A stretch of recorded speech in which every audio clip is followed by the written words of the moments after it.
So, what's up, guys? We have Johnny here today joining us, filling in for Emery. It's a pleasure. It's a pleasure. Yeah, super excited. Got to set this to full screen real quick. So we had 4 games this week. We had the All-Star starters get announced this week. Anything else important that we're missing? I don't think any other big news happened, at least Celtics related. I don't think really huge news around the NBA either.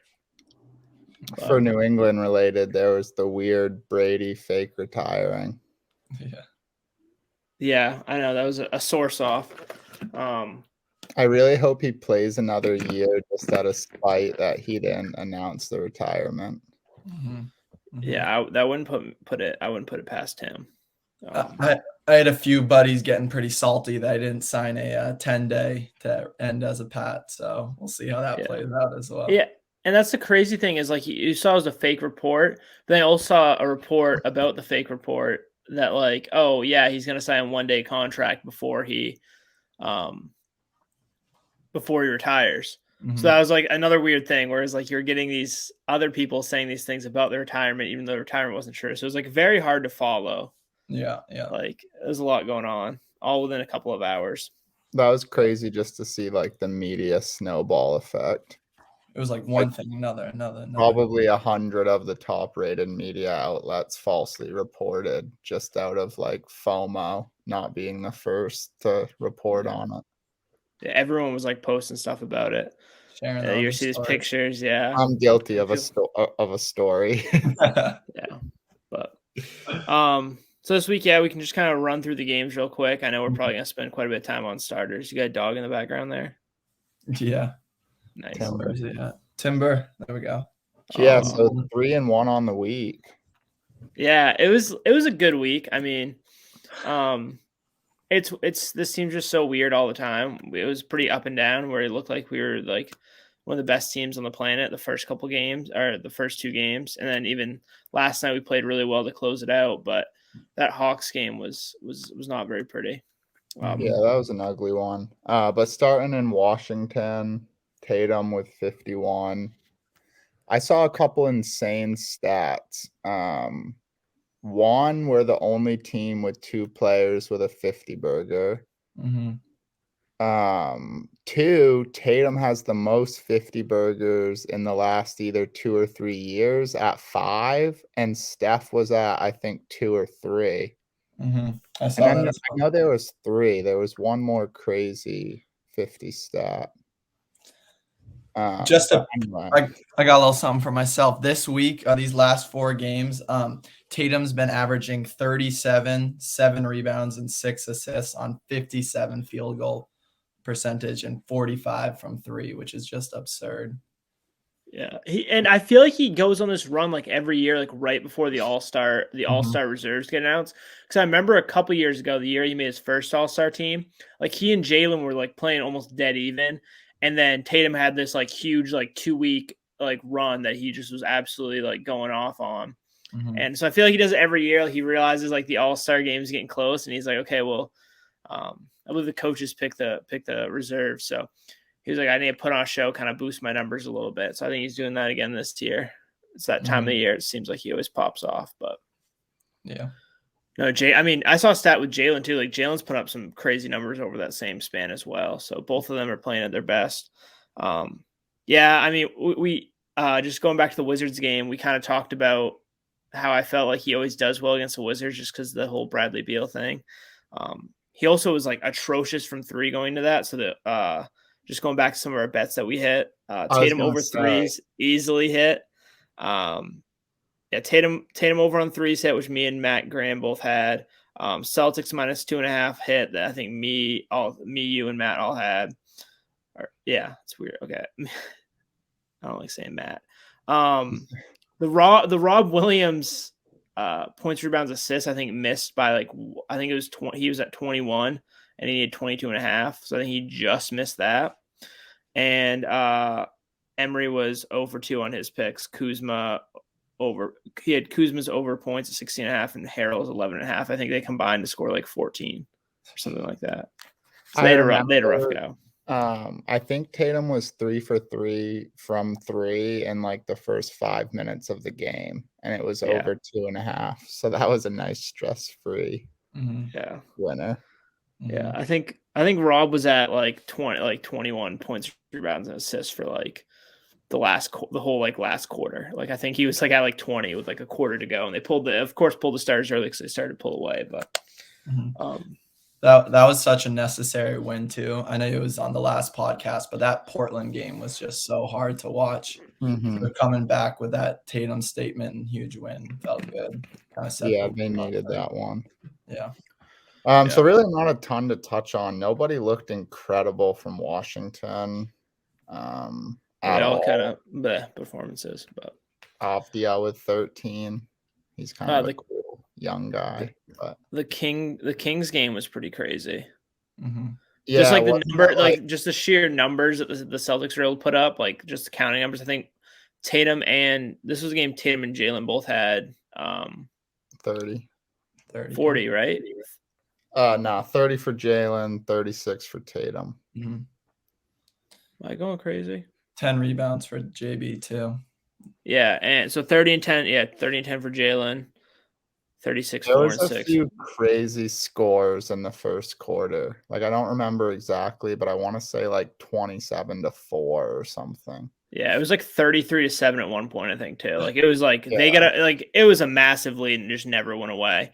Rob also set his career high in rebounds. He had 2 just massive rebound games. Yesterday he had 16, and today at the Kings game he had 17. So just great performance out of him. He had a huge week as well. He's really starting to kind of come into place, like we've talked about. Like it's pretty much been like about a month now that we've continually talked about how well Rob's been playing after that kind of weak stretch he had in like early December when he was out west. But he's been playing pretty solid recently, so that's good to see. I don't know if I've ever seen a plus 42 plus minus before. He had 4 assists, 3 steals, 2 blocks too. I also know that because I've been running him in fantasy and he's been just devouring for me. For real. Been becoming quite a Rob stan myself. I just saw a crazy stat too that he just set the Celtics single season record for dunks in a season while only playing 40 games, and I bet you can't guess who he beat for number one. I'm gonna guess KG. Within the past 10 years. Within the past 10 years. Was it Gerald Green? It's not Gerald Green. I'll give you one more guess just for the obscurity. It's not big ticket. Not big ticket. He was number 4 on the list. Was it like Javonte Green? AP Perk. In year 2014-15, Brandon Bass had 94. Oh, dude, Brandon Bass, dude. He was like a 2-footed jumper too. Yeah. I don't think of him as a dunker by any means. No, he's a thick boy. He was built kind of like Grant is. He wasn't much of a leaper, but no, that's crazy. Yeah, I mean Rob, and he's. I think there's a story that came out too about how like him and Tatum are so close, and like it seems like as long as Tatum stays like kind of the centerpiece, it seems like Rob's not going to go anywhere because I think they just vibe really well together. I think Rob's passing has been shown off a little bit more too recently. And he's just such a low usage player. Like he does so much without having the ball in his hand. Like a lot of his assists is him catching the ball and like before even lands, just like getting rid of it to someone else in the corner, or like he gets the ball for a lob, just puts it in. Like the ball's not in his hand very long, which is like good to have when you do have 2 pretty ball dominant guys in the Jays to work off of. Shooting 73 from the field this year too, just like crazy efficient. I'm pretty sure unless that. I think he shot I think it was 73 coming in this year, but I'm pretty sure he's the highest career field goal percentage of all time.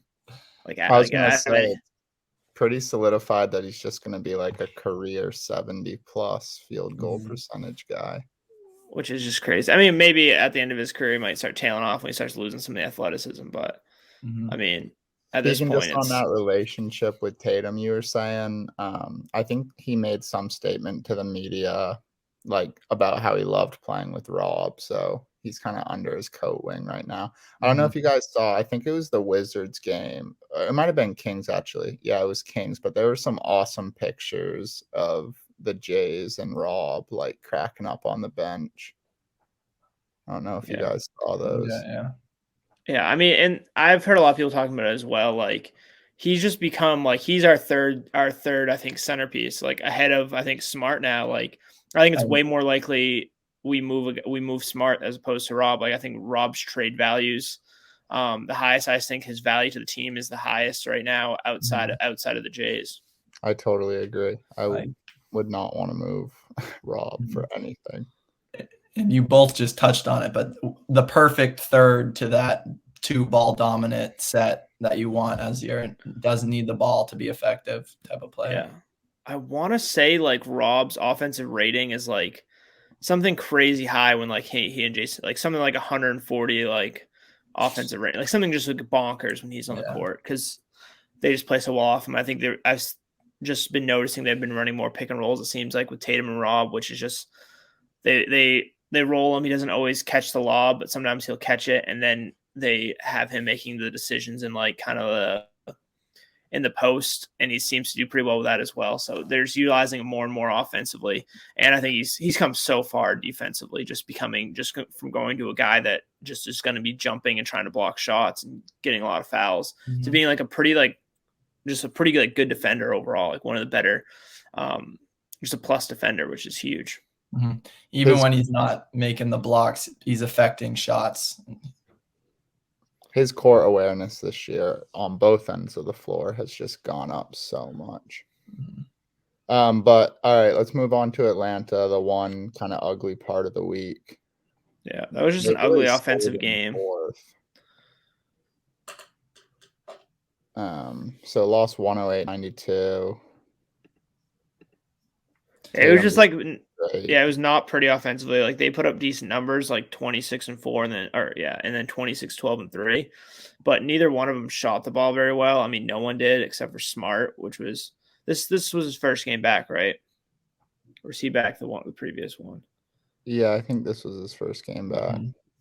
Yeah. No, he was back.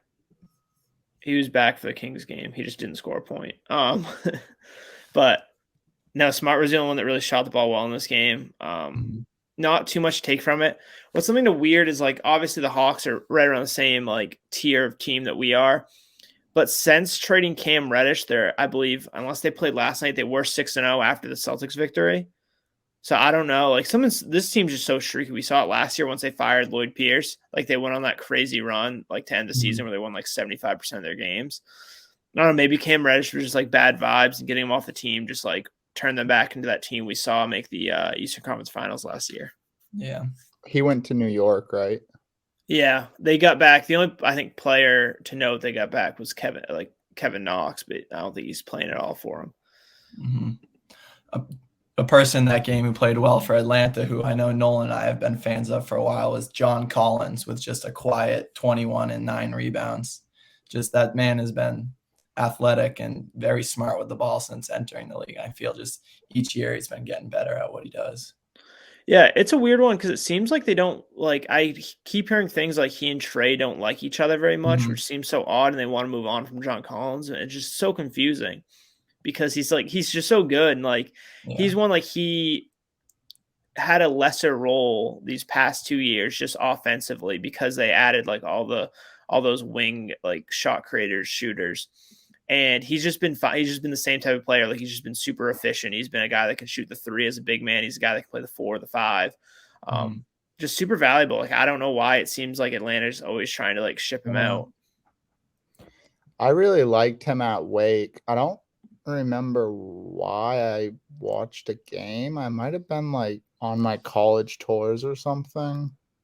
Yeah, because he was drafted in 2017. That's when I graduated. But for whatever reason, I went to a Wake Forest game, and he was their stud.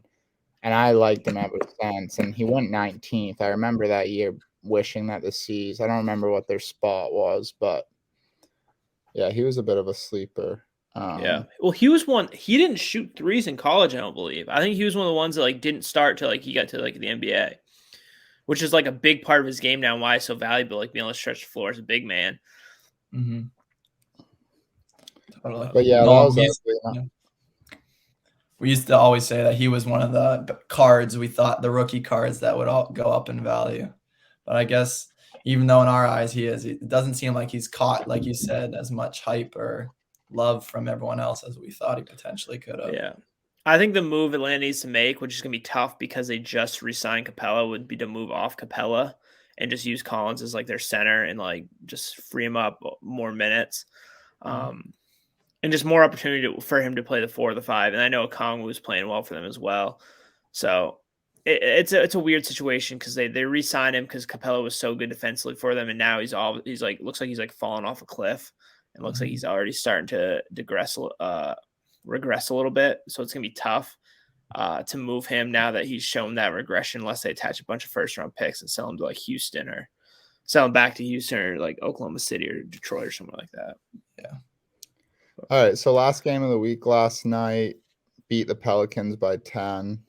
Another. There's only 10. It felt like a lot more, but yeah, they were really in control the whole game.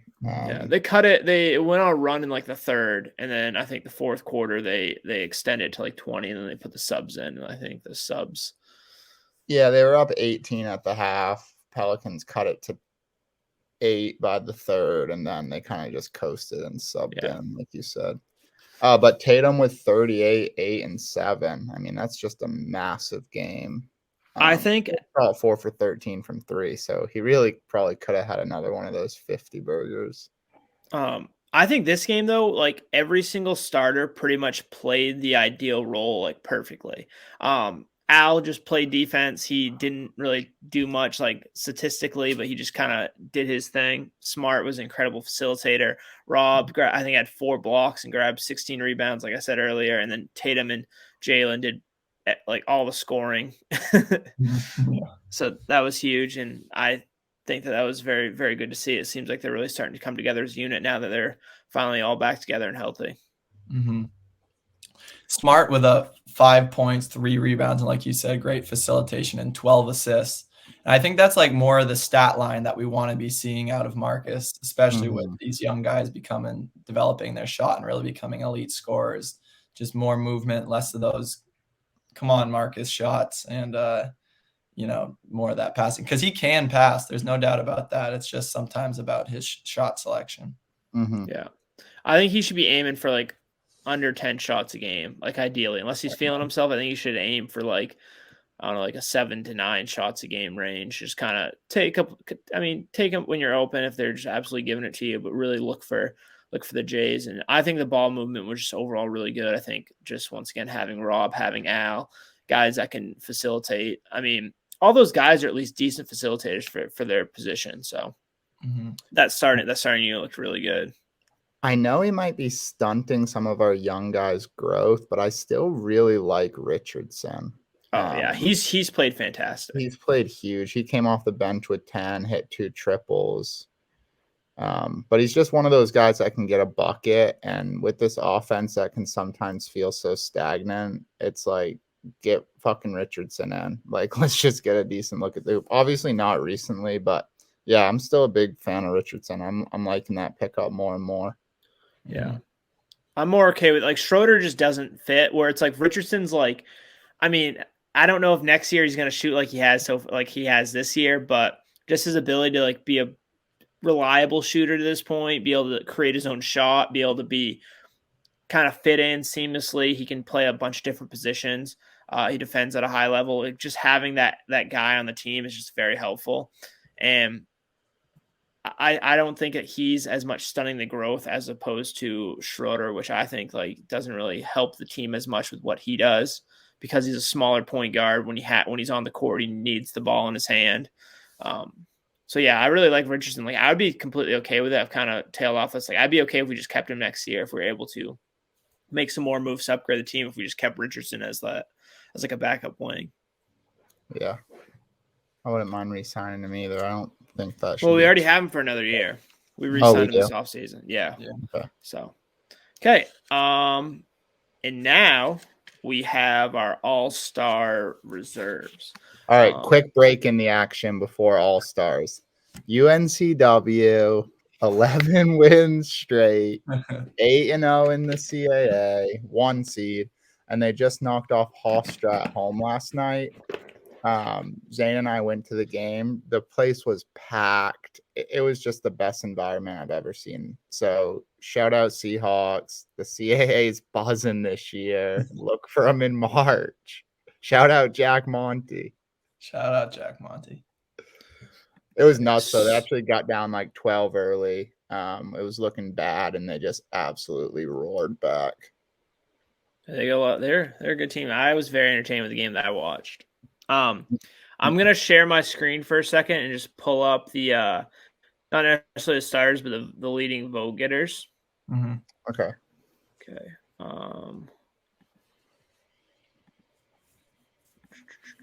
So we'll start with guards. If you look here, I'll go full screen. Our guards for the Western Conference was. What's this? Okay, it's still going. The guards for the Western Conference, the 2 starters are Steph Curry and Ja Morant. Mm-hmm. No real surprise with Steph. I think Ja was a little bit of a surprise. I think he's obviously a very popular player. For the front court, though, was definitely the biggest surprise. I think we saw obviously LeBron. He's the captain, most votes. Jokic was 2. I mean, reigning MVP, no surprise there. But then we have Andrew Wiggins. Andrew Wiggins is who I would consider probably the 4th best player on his team now that Clay is back. I mean, not necessarily like statistically, but I think just like the ceiling that they have, I think Clay's still a better player than Andrew Wiggins. And it's just very, very surprising to see him on this list. I think the big thing with him was, I think a K-pop. The Warriors had something to do with like a K-pop band or something, and he was helping push the vote. So like those South Korea, like I think it's South Korea, the good Korea. Yes. Yeah. Okay. Yes. Yeah. So South Korean band was like telling people to like retweet him to get him votes, because if you look at his fan rank, he's 3rd, which is like the most surprising, because like he wouldn't have made it because he's 6th. I mean, even 5th in player ranking is kind of surprising. He's 6th in media rank and 5th in player rank. So he wouldn't have made it if it wasn't for all those fans voting. And I don't think outside of just based on popularity alone, I don't think Andrew Wiggins is one of those guys. I mean, I guess they felt like the Warriors, a mixture of K-pop and like the Warriors' success needing to vote a second in, but Wiggins is just not an all-star starter. No, I mean, borderline an all-star in my opinion. I would say borderline. I was surprised, like looking. So I obviously heard the name. I was like, "There's no reason he should even be on the team." Then I kind of looked at his numbers, and I still had that same thought. Mm-hmm. But then I looked at the other guys he was going against, and I was like, "Well, maybe like he's not really that far off." Some of these guys, like the West has really lost its lust a little bit, especially in the front court. The back court's still pretty solid, but the front court really isn't that deep. Yeah, I mean, I start Jared Vanderbilt and Harrison Barnes over Wiggins in fantasy purely for more output. So that was my indicator of being like, damn. I mean, that's also like numbers wise too. Like Barnes obviously is able to have a bigger role with his team. Right. Like Wiggins has done a great job being a very reliable, very consistent player. He's shooting, I think, 48% from the field, 40% from 3. He's playing really, like the best probably defense of his career. So, I mean, I think borderline, but definitely not deserving to be a starter. So is the highlighted green the starters on these? Yeah, highlighted green's the starters. Yeah. All right. So how many reserves are there? We have 3 front court reserves, 2 guards, and 2 wild cards for each conference. Okay. So the one thing that's weird about the Eastern Conference guards, I don't have a disagreement with. You could say just start both the Chicago guards, or maybe Harden over Trey. But the weirdest thing is if you look at DeMar DeRozan's like actual positional splits, he mostly plays like either the 3 or the 4. He very rarely actually plays shooting guard, because they ran a lot of lineups this year where it was Lonzo, Caruso, Levine, and him at the 4 with like Vucevic at the 5, or that same lineup instead of Caruso while he was injured running Javonte Green. So he played mostly the 4 for a lot of the season. At least his starting minutes are usually at the 4, so it's kind of weird that he is looped in with the guards. But either way, we'll just kind of. So from this list, okay. Sorry, yeah, we'll go back. I mean, let's just like on each one. So what? There can be 3 more guards from this list. I mean, you could have 4 more guards if you think the guards in the wild card. Yeah. I know there's some bias in there, but God, do I want Jalen in there? Me yeah. too. I mean, it's tough. Just like it's hard to vote 2 guys in from a team that's not really that great. You're not wrong. So that's tough. But I have like 3 guys that are really that I have as honorable mentions that we'll kind of talk about in a little bit. And then we have our front court starters for the East. KD is named captain. He was the leading vote getter by the weighted score. He also is not going to play, so there will be a replacement for him. Someone else will be starting in place of him. That should be Tatum, right? I believe it's probably going to be Tatum. Tatum was came 4th in the votes. We also had Embiid and Giannis, which I mean, the front court was pretty much as chalk as you're going to get. Like, like those are the three best Eastern Conference front players by a significant margin. So, are we going down the list saying who we want for reserve? Yeah, if you brought your own list, you can. I listed my names. We can start with the front court. Who we think for the front court? We'll start with the Eastern Conference. All right, I got 2 sleepers I wouldn't mind seeing in there, kind of on the fringe, might slide into that wild card. First one up, I got Jared Allen with a quiet 16 points, averaging 16 points, 11 rebounds, 2 blocks on 70% shooting. And I believe Cleveland's in 3rd place in the East right now. Yeah. And I just think he's been such a 4th place in the East. He's just been such a great figure on a lot of different teams for a lot of years and so very reliable. I just think it's his time to get one of these. Yeah. You got to get at least one Cleveland guy. Like I had Jared Allen too. I think it had to be either he or Garland. Just because you're not gonna have a team with 0 all-stars. That's gonna be the number 4 seed. Yeah. I really don't like him, but I feel like Sabonis needs to be in the All-Star game. Dude, he's having a really down year, and the team's not doing well. Not like a really down year, but I think he's only averaging like 19 and 11, which is like a down year for him on a team that's just horrible. I think last couple of years he's been at like a little over 20 a game. I mean, 19, 12, and 5 is still pretty good. Yeah. I mean, I could see it. I had him as one of my honorable mentions. I could list my honorable mentions. So the guys I don't think will be reserves, but maybe if there's an injury replacement, he, LaMelo, and Jalen. But so you wanted to do front court. Is that your only front court player you wanted to see at it, or do you have a couple more? I got Jared Allen. My second one was Miles Bridges. He's probably more fringe and someone I could see not quite making it, but the Buzz City's got a little electricity to it this year, and it seems like him and Melo have really been feeding off each other's energy. He's got averaging 20 points, 7.5 rebounds, 3.5 assists. 4th year, he's got some dunks. They're always putting him up there with Melo on those alley-oops. I think he's been having a great year, and I second that notion. I'd put Bridges in. So far we have 2 for 2, and I'm gonna assume our third front court reserve is gonna be the same guy as well. JT. Yeah. So that was my list. I don't know if you could read this from there, but I had Tatum, Jared Allen, Miles Bridges for my front court reserves. What about your? Is an honorable mention for me. Well, I threw him in the wild card. Okay. So you do have 2 wild cards. It could be guard or forward, or guard or front court. So I did have Jimmy Butler, and I had Fred VanVleet as my other wild card. Yeah, I'd like to see LaMelo and Freddie in, but is that not lining up? That's probably if you're gonna do that, you either have to take Butler, Levine, or Harden off. We'll get Harden out of there. Yeah, I don't know if you could. I don't know if you could just. I mean, they're sliding a little bit, I guess, but I think it'd be hard to get Harden out of there. It would be hard to see the NBA not having him in there with his first year in the East. Yeah, I wouldn't be surprised though if LaMelo is that reserve they put in there. They put Tatum into the starting lineup and put LaMelo in as that reserve. I also wouldn't be surprised if it's Sabonis. I think Jalen's really on the outside looking in. I think a couple injuries would have to happen. I agree. Just based on a lot of Celtics record, like they're not going to really want to put a team. I believe we're ninth right now. Mm-hmm. I don't think they want to put two guys in the ninth place team, especially because they both missed at least a decent amount of time this year for various reasons. So, I mean, compared to the rest of the league, not really, but yeah, it's a weird year. I always forget. I mean, you think of guys missing like nearly 10 games, you think it's a big deal, but then when COVID's happening and like pretty much everyone in the league's been out at least like 4 or 5 games, it really doesn't matter. Yeah, I think Jalen will be there.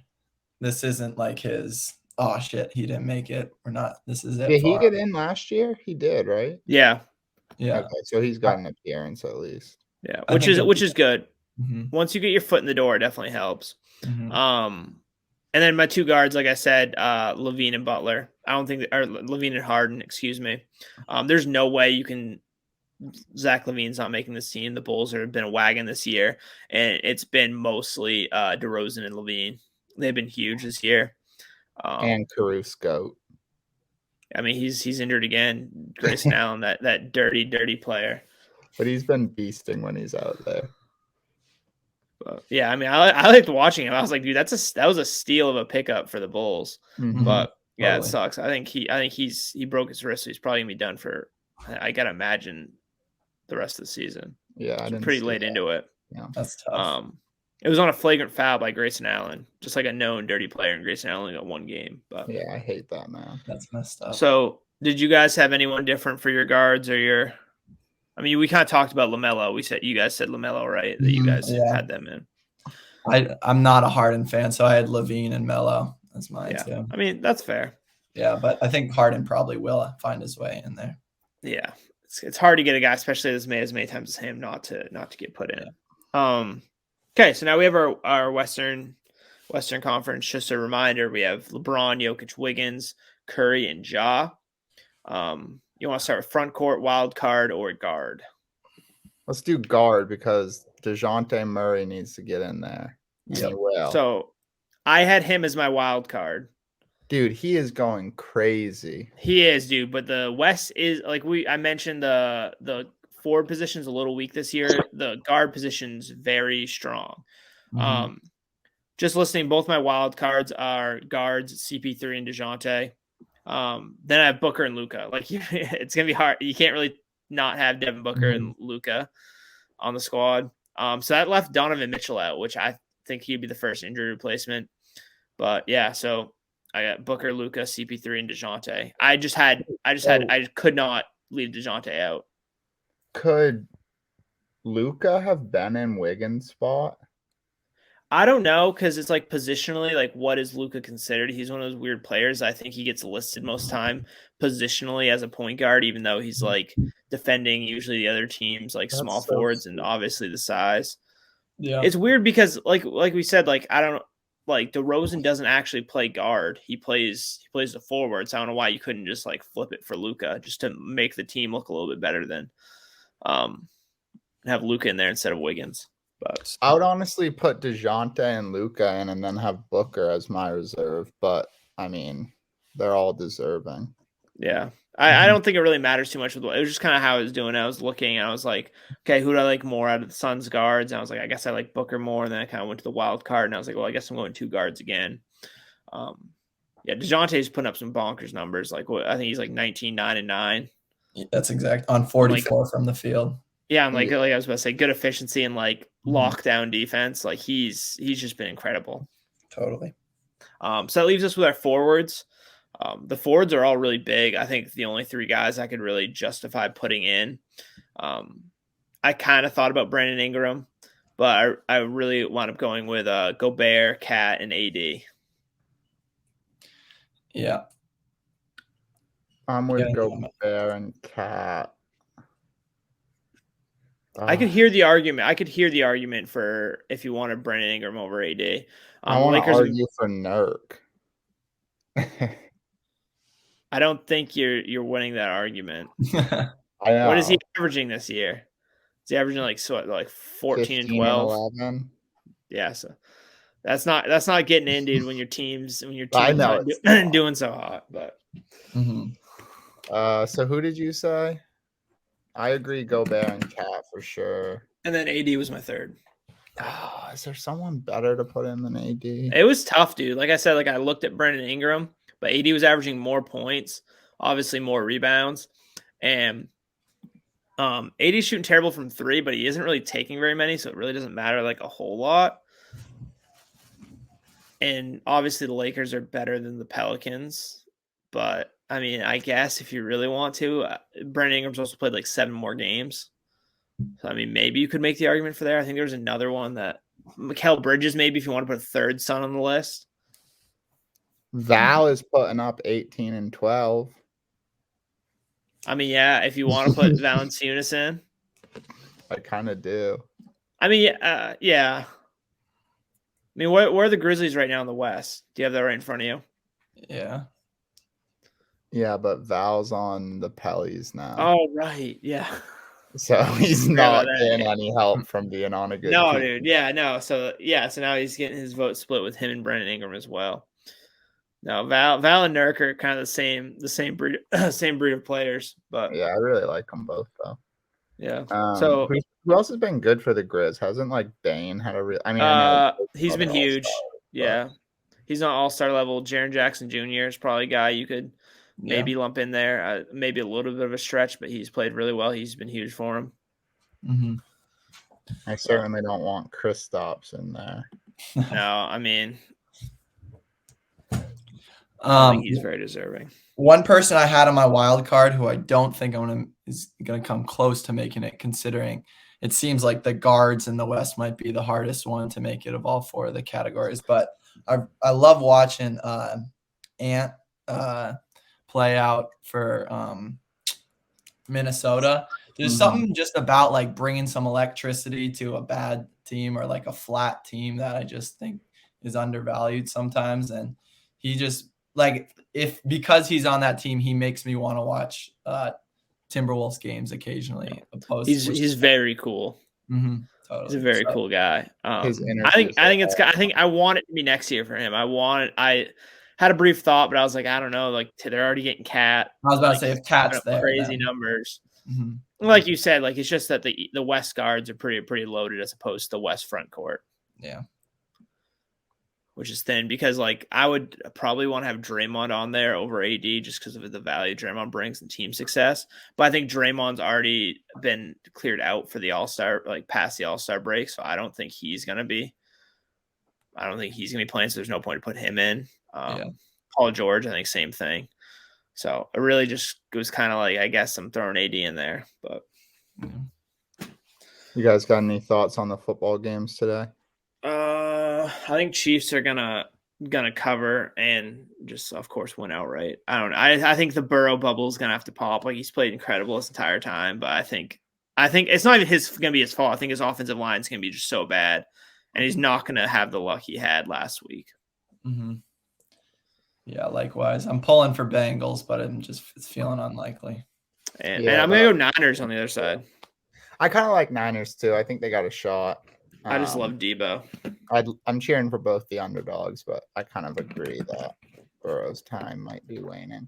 Mm-hmm. Yeah, like I said, it's not gonna be his fault. I mean, when you have 9 sacks, like getting out of the game with a victory is just like you got some luck involved there. Like you got some luck from the other offense, and I don't think they're gonna have as much luck with Patrick Mahomes they did with Ryan Tannehill. Yeah. Sweet. Well, thanks for coming on, Jay Wall. Yeah, thanks for having me, guys. This is awesome. Anything we missed? I don't think so. I mean, we could talk about we have a game tomorrow.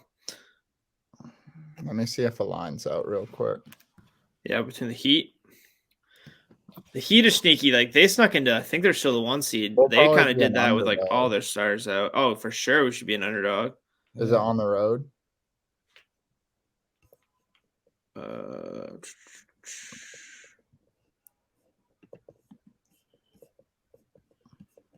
TD Garden, so it's home. But still, like the Heat are the number 1 team in the East right now. Yeah, I bet it'll be like Heat -3. Yeah, and I don't know who's available for them. I think they finally got healthy again. Mm-hmm. But yeah, that'll be an interesting one. I think we usually have, they've been hot and we've been super inconsistent. So I wouldn't be surprised after a victory last night if we kind of come back down to earth a little bit. But okay, well, it's good talking to you guys. And peace.